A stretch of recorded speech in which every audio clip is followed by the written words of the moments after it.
தமிழ் திரையுலகமே காதலில் தான் இயங்கிக்கிட்டு இருக்குது 90%. பேரிரைச்சல்களுக்கு மத்தியில் ஒரு மெலோடி. ஆக்சுவலாக சொல்லப்போனால் இந்த படம் ஃபுல் அண்ட் ஃபுல் என்டர்டெய்னர் தான். என்ன நடக்குதுன்னு நம்ம புரியறதுக்குள்ள இன்டர்வெல்ல ஒரு ட்விஸ்ட் வைக்கிறாங்க. அந்த ட்விஸ்ட்டுக்காகவே செகண்ட் ஹாஃப் பார்க்க உட்கார்றோம்.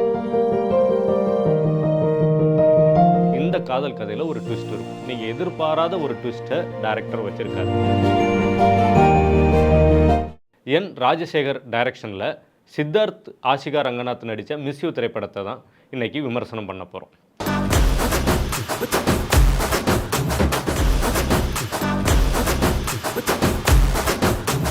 ஒன்லைனில் இந்த படத்தை பற்றி சொல்லணும் அப்படின்னா, பேரிரைச்சல்களுக்கு மத்தியில் ஒரு மெலோடி மிஸ் யூ அப்படின்னு சொல்லலாம்.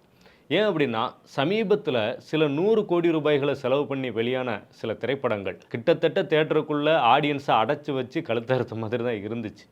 பெரிய சத்தம், இரைச்சல், மசாலா, இந்த நெடிகளுக்கு மத்தியில் மிஸ் யூ அப்படிங்கிறது ஒரு நல்ல ஃபேமிலி என்டர்டெய்னராக இருந்துச்சு. நீங்கள் குழந்தைகளில் இருந்து பெரியவங்க வரைக்கும் யாரை வேணாலும் கூட்டிகிட்டு போய் உட்கார வச்சு அந்த படத்தை எந்த இடத்துலையும் தலை குனியாமல் நிமிர்ந்து உட்காந்து பார்க்க முடியும் அப்படிங்கிறது இந்த படத்தோட முதல் வெற்றி.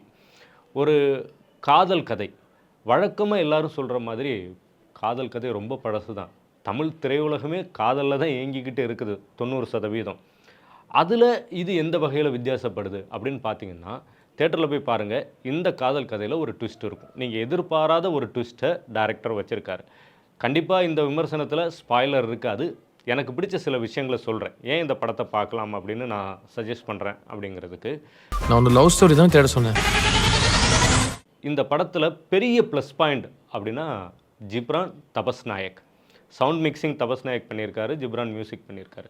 இந்த படத்தோட ஒட்டுமொத்த உயிரும் ஜிப்ரானோட மியூசிக்கில் இருக்குது அப்படின்னு நான் சொல்லுவேன். எனக்கு ஏன்னா படங்களில் ரீரெக்கார்டிங் அந்த பிஜிஎம்லாம் நான் ரொம்ப விரும்பி கேட்பேன். அந்த வகையில் ஜிப்ரான் தன்னுடைய பணியை ரொம்ப நிறைவாகவே செஞ்சுருக்கார்.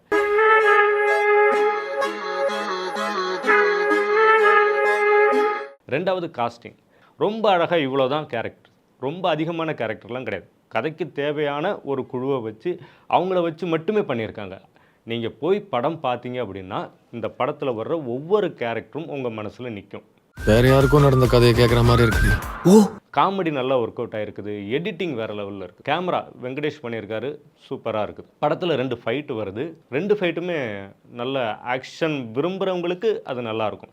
யதார்த்தமான ஃபைட்டை விரும்புகிறவங்கள விட ஆக்ஷன் வேணும், அதாவது எல்லாம் கலந்த ஒரு படத்தில் காதல் இருக்குது, சாங்ஸ் இருக்குது, ஆக்ஷன் இருக்குது, என்டர்டெயின் இருக்குது, இது எல்லாமே வேணும்னு தேடி வர்றவங்களுக்கு அதில் ஆக்ஷனை ஃபுல்ஃபில் பண்ணுற மாதிரி தினேஷ் காசி ஒர்க் பண்ணியிருக்காரு. எனக்கு ரொம்ப பிடிச்ச ஒரு இடம் ஹீரோயின் இன்ட்ரொடக்ஷன். ஆக்சுவலாக இந்த கதைக்கு ஹீரோ எந்த அளவுக்கு முக்கியமோ அந்த அளவுக்கு ஹீரோயினும் முக்கியம். ஹீரோயினை இன்ட்ரோ பண்ணுற இடத்துல ஒரு சாங் அப்படியே ஓப்பன் பண்ணுறாரு ஜிப்ரான்.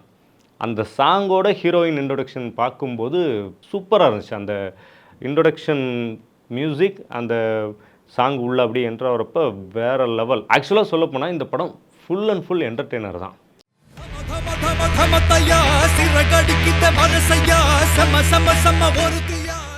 நீங்கள் ட்ரெய்லரில் பார்த்துருப்பீங்க, உலகத்திலே பிடிக்காத பொண்ணுக்கு எப்படி லவ் யூ சொன்னேன், பிடிக்காத பொண்ணுக்கு எப்படி நீ ப்ரப்போஸ் பண்ண அப்படிங்கிற மாதிரியான ட்ரெய்லரில் நீங்கள் விஷயங்கள் பார்த்துருப்பீங்க. அதே போல் நீங்கள் தெரியாமல் தானே ப்ரப்போஸ் பண்ணீங்க, தெரிஞ்சிருந்தால் பண்ணியிருக்க மாட்டீங்கல்ல அப்படின்னு ஹீரோயின் சொல்கிறது. இது எல்லாத்துக்குமே படத்தில் ரீசன் வச்சுருக்காங்க. ஒரு லாஜிக்கோடு போகிற மாதிரி இருக்குது. அந்த ஒரு ஃப்ளாஷ்பேக், இது எல்லாமே நல்லாயிருக்கும். இன்டர்வல் பிளாக்கு ஒரு பெரிய சர்ப்ரைஸ், ஒரு ட்விஸ்ட்டோடு முடியுது. ஃபஸ்ட் ஆஃப் கலகலன்னு போகுது, வேகமாக போயிடுது. காமெடி இருக்குது, ஆக்ஷன் இருக்குது, அப்படியே கலகலன்னு போயிடுது. என்ன நடக்குதுன்னு நம்ம புரியறதுக்குள்ளே இன்டர்வலில் ஒரு ட்விஸ்ட் வைக்கிறாங்க. அந்த ட்விஸ்ட்டுக்காகவே செகண்ட் ஹாஃப் பார்க்க உட்காரோம். அப்புறம் செகண்ட் ஹாஃப் நல்லா போயிடும். ஒரு பொண்ணாச்சே, அவளோட பாயிண்ட் ஆஃப் வியூ தெரிஞ்சுக்கலாம்னு அவகிட்ட போய் சொல்கிறேன்.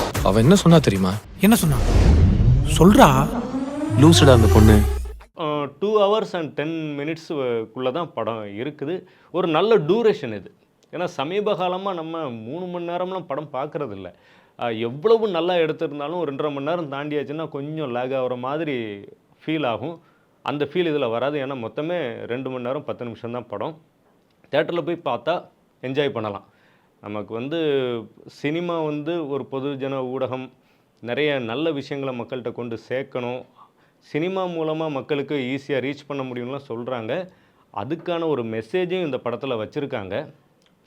ரிலேஷன்ஷிப் எப்படி இருக்கணும், அதுக்கிடையில் ரிலேஷன்ஷிப்பில் முக்கியமாக தேவை என்னென்ன அப்படிங்கிற ஒரு மெசேஜையும் சொல்லியிருந்தாலும் கூட, நான் தேட்டருக்கு போகிறேன், 2 மணி நேரம் காசு கொடுத்து டிக்கெட்டை வாங்கி உட்கார்றேன், நான் எல்லா பிரச்சனைகளையும் மறந்து கலகலன்னு அந்த படத்தை பார்த்து என்டர்டெயினோட வெளியே வரணும் அப்படின்னு ஃபீல் பண்ணி போகிறவங்களுக்கு இது ஒரு நல்ல படம்.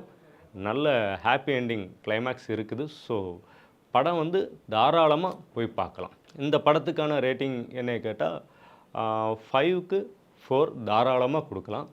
குடும்பத்தோடு நீங்கள் வாட்ச் பண்ணலாம் இந்த படத்தை.